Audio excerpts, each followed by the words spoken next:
मैं जब सत्ता पक्ष के लोगों के जो आंकड़े देखता हूं और सुनता हूं, अगर इतना सब कुछ 10 साल में अच्छा हुआ है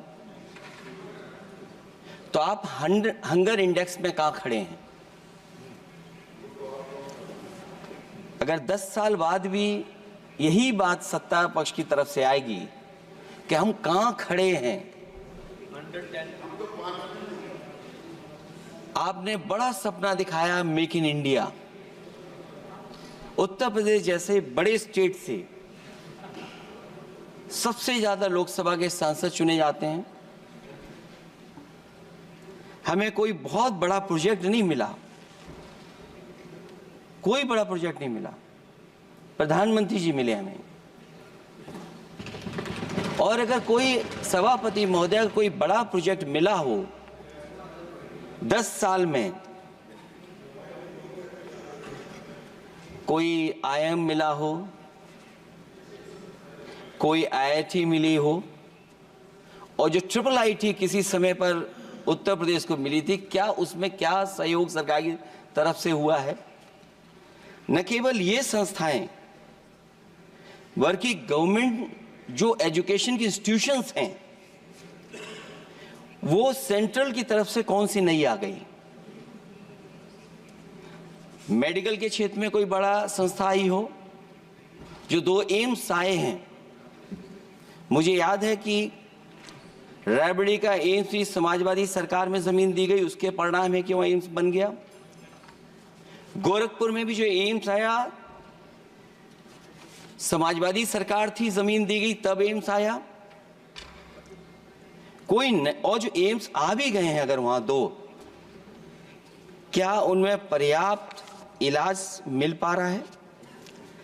केवल यही नहीं, मेक इन इंडिया सपना तो ये दिखाया गया था कि अगर प्राइवेटाइजेशन हो जाएगा तो नौकरियां मिल जाएंगी।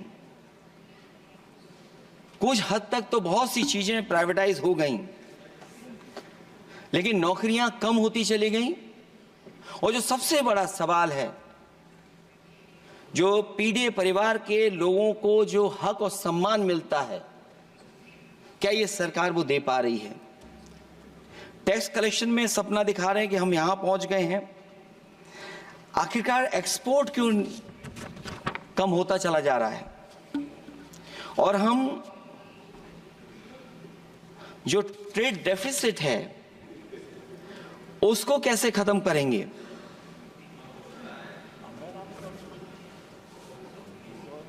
दस साल में अगर हम वहीं के वहीं खड़े हैं और कोई ऐसा कुछ न दिख रहा हो, और परिणाम जो रिजल्ट आए हैं यूपी के, उसमें दिखाई दे रहा है कि आपने कितना काम किया है।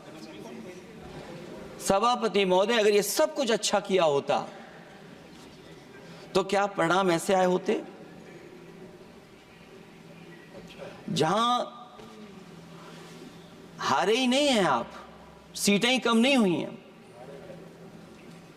देश के प्रधानमंत्री जी भी बोर्ड से हारे हैं, बोर्ड से हारे हैं।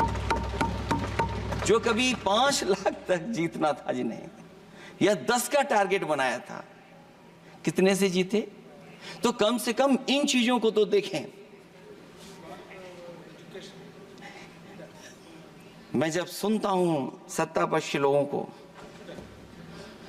तो मुझे वो लाइनें याद आ जाती कि वो झूठ बोल रहा था, बड़े सलीके से मैं एतवार न करता तो और क्या करता।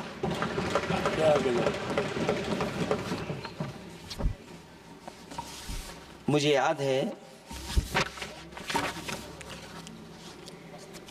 कि देश के प्रधानमंत्री जी ने जनकपुर में एक झंडा दिखाया था और उस बस में 35 लोग बैठ करके अयोध्या आए थे। सभापति महोदय, उस समय भी मैंने मांग की थी कि जहां से जनकपुर से यात्रा शुरू हो रही है और अयोध्या तक बस से लोग आएंगे तो पता नहीं कितने घंटों में आएंगे। मैंने मांग की थी कि वहां से लेकर के अयोध्या तक एक्सप्रेसवे बनना चाहिए कि कम से कम जो जनकपुर से आए और अयोध्या दर्शन करने आ रहे हैं और बस से आ रहे हैं, कम से कम उनकी तकलीफ परेशानी तो कम होती। जो आप कहते हैं कि एफडीआई बहुत आया है, मैं अभी सुन रहा था, कहा कि टेलीफोन बनने लगे। टेलीफोन बन नहीं रहे हैं, मोबाइल बन नहीं रहे हैं। वो समाजवादी पार्टी के समय पर नोएडा में जो इंडस्ट्रियल पॉलिसी थी, इलेक्ट्रॉनिक पॉलिसी थी, उसके तहत आई थी। वो इंडस्ट्री जितनी आई है उस समय उस पॉलिसी के तहत आई और बन नहीं रहा है, मेक इन इंडिया नहीं हो रहा है। लेकिन जमीन किसने दी है? जमीन किसने दी थी उन लोगों को? बिना जमीन पर हवा में बना दो तो मैं आपका धन्यवाद दूंगा।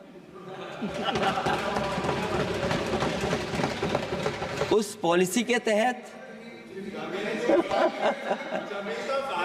वो झूठ बोल रहा था बड़े सलीके से। आप कह रहे हैं कि एफडीआई लाए हैं हम लोग। एफडीआई, अगर पूरे देश का हम एफडीआई देखें तो उत्तर प्रदेश को कितना एफडीआई मिला है? सभापति महोदय, अगर 1% से ज्यादा भी एफडीआई उत्तर प्रदेश को मिला हो तो बताइएगा आप। जो प्रोजेक्ट डिले हो रहे हैं, जिसकी वजह से कॉस्ट ओवररन हो रही है, उसका जिम्मेदार सभापति महोदय कौन है? डबल इंजन की सरकार है। लखनऊ में भी सरकार आपकी है, दिल्ली में भी सरकार आपकी है। आखिरकार ऐसा क्यों हो रहा है? और आज ही जब सदन में सभापति महोदय हम लोग आए हैं तो एक और रेल एक्सीडेंट की खबर सुनी है। जब से ये सरकार आई है,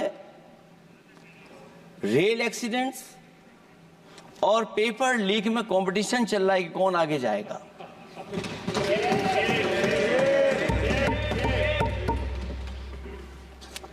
मैं तो अखबारों में पढ़ता था सभापति महोदय कि तोड़ फोड़ करके ही सरकार बनाते हैं।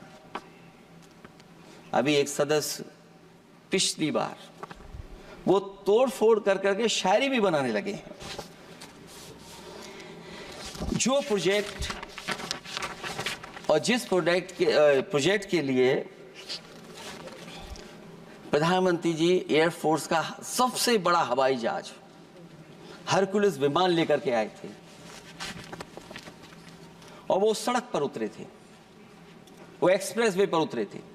मैं समझता हूं सभापति महोदय, यहां जितने माननीय सदस्य हैं सब ने देखा होगा और सब ने निर्देश के अनुसार उस पर ट्वीट भी किया होगा। वो जो एक्सप्रेस वे अगर किसी ने बनाया था सभापति महोदय, जो डिजाइन, टेक्नोलॉजी का पार्ट, अलाइनमेंट, वो समाजवादियों की देन थी, वो आपकी देन नहीं थी।